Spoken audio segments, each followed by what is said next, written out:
નમસ્કાર, હું છું આપના સાથે ઈશા દુબે. આપ જોઈ રહ્યા છો જનસાક્ષી ન્યૂઝ. નજર કરી આજના મુખ્ય સમાચારો પર. નેત્રંગ તાલુકાના અંતરિયાળ વિસ્તારમાં આવેલા સાકવા પ્રાથમિક શાળામાં ધોરણ 1 થી 8માં 101 જેટલા વિદ્યાર્થીઓ અભ્યાસ કરે છે.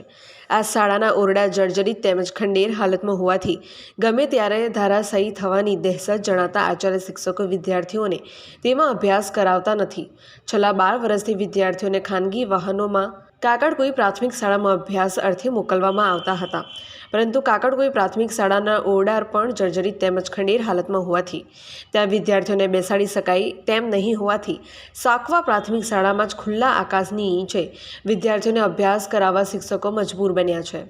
નેત્રંગ તાલુકા પંચાયતના સત્તાધીશોએ વિદ્યાર્થીઓના અભ્યાસ માટે તાત્કાલિક ધોરણે પતરાના શેડની વ્યવસ્થા કરી આપી હતી, પરંતુ કમનસીબે સાકવા પ્રાથમિક શાળાના જર્જરિત ઓરડાને ઉતારી લીધાના 2 વર્ષ થવા છતાં આજ દિન સુધી નવા ઓરડાના નવીનીકરણની કામગીરી શરૂ નહીં કરતા વિદ્યાર્થીઓ સહિત વાલીઓમાં ભારે અસંતોષ વ્યાપતા નેત્રંગ મામલતદાર અને તાલુકા વિકાસ અધિકારીને રેલી યોજી આવેદનપત્ર આપી શૈક્ષણિક વિભાગના જવાબદાર અધિકારીઓ દ્વારા શાળાના ઓરડાના નવીનીકરણની કામગીરી શરૂ કરવામાં આવે તેવી માંગ કરી હતી.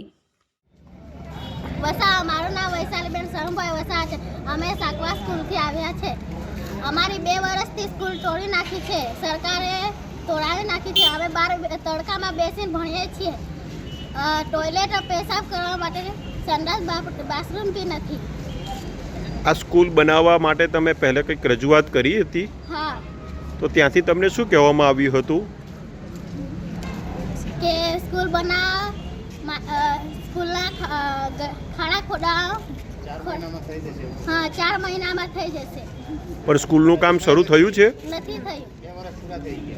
2 વર્ષ પૂરા થઈ ગયા છે. અત્યારે તમે ક્યાં અભ્યાસ કરો છો? અમે ભારતી દાદાના મંદિરે.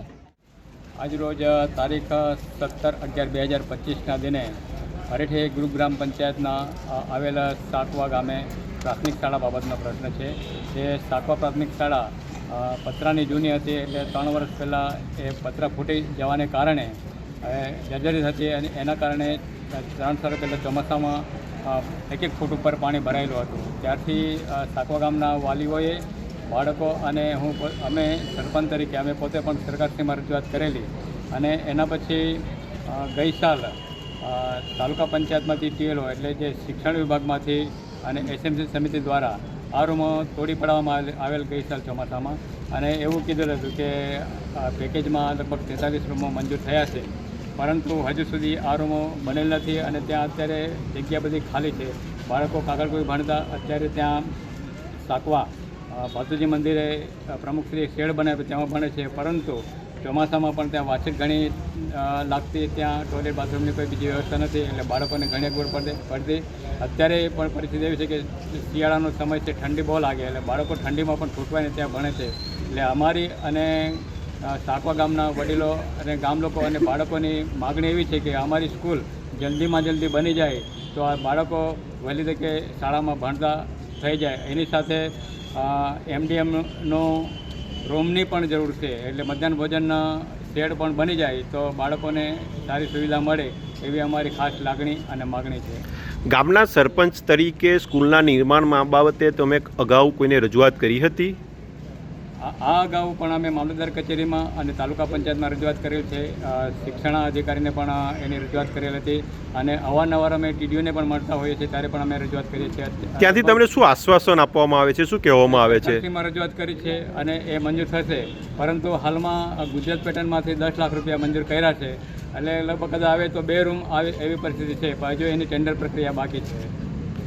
વિદ્યાર્થીઓને કેટલા સમયથી આ પ્રકારની સવલતોના અભાવના કારણે તકલીફો વેઠવી પડે છે? 2 વર્ષથી આ લોકો તકલીફ વેઠે છે. 2 વર્ષ પોણા 2 વર્ષ તો થઈ ગયા જે આ રૂમો તોડી નાખે છે.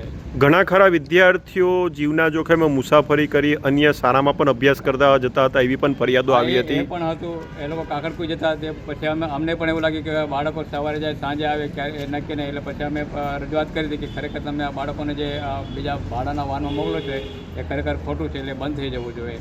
એના માટે પણ અમે રજૂઆત કરી હતી. તમારી માંગ રજૂઆત અવારનવાર કરવામાં આવે છે, હવે જો માંગ ન સ્વીકારવામાં આવે તો તમારું શું કરશો? એમાં અમને એવું લાગી રહ્યું છે કે આમાં સ્થાનિક શાસક પક્ષ અને શાસક પક્ષ અને વહીવટી કરતા આ બંને લોકો ધ્યાન નથી આપતા, એના કારણે અમારે આ સ્કૂલનું કામ અટવાઈ રહ્યું છે એવું અમને લાગી રહ્યું છે.